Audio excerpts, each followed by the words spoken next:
আছেন আমাদের কলেজ শাখার শিক্ষকবৃন্দ আছেন, স্কুল শাখার শিক্ষকবৃন্দ আছেন এবং সামনে যারা আছেন এই স্কুল শাখার ছাত্রছাত্রীরা, সবাইকে আন্তরিক ধন্যবাদ জানাচ্ছি, শুভেচ্ছা জানাচ্ছি, সালাম জানাচ্ছি। আসসালামু আলাইকুম।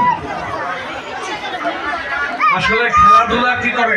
খেলাধুলা আমাদের মনের মাঝে উদ্দীপনা তৈরি করে এবং শারীরিক সামর্থ্য তৈরি করে। খেলাধুলা আমাদেরকে সুস্থ এবং সবল রাখে। এই খেলাধুলার পাশাপাশি তোমাদের পড়াশোনায় মনোযোগী হতে হবে এবং এই আন্তঃ স্কুল ফুটবল টুর্নামেন্ট যাতে সবসময় নিয়ম অনুযায়ী হয়। তোমাদের একটা দাবি ছিল, তোমাদের যখন পরীক্ষা চলে তখন এই খেলার আয়োজন করা। আমরা স্কুল এবং কলেজের শিক্ষকবৃন্দ সহ গভর্নিং বডির সদস্যরা সিদ্ধান্ত নিয়েছি, পরীক্ষার মাঝে যদি এই টুর্নামেন্টের আয়োজন হয় তাহলে তোমাদের লেখাপড়ায় ব্যাঘাত ঘটবে।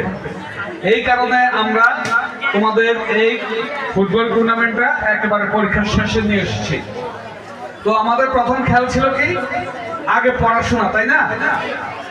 খেলাধুলা লাগবে, কিন্তু সবার আগে তোমরা পাঠে মনোযোগী হতে হবে, নিয়মিত স্কুলে আসবে, শিক্ষকদের কথা শুনবে, বাবা মায়ের কথা শুনবে এবং একজন সৎ চরিত্রবান নাগরিক হিসেবে যাতে এই দেশের জন্য তোমরা তৈরি হতে পারো, এই এলাকার জন্য তৈরি হতে পারো, তোমাদের সকলের উজ্জ্বল ভবিষ্যৎ কামনা করে শেষ করছি। আল্লাহ হাফেজ। ধন্যবাদ গভর্নিং বডির সম্মানিত সভাপতি জনাব মোয়াজ্জেম হোসেন কল্লো সাহেবকে তারা গুরুত্বপূর্ণ বক্তব্য রাখার জন্য।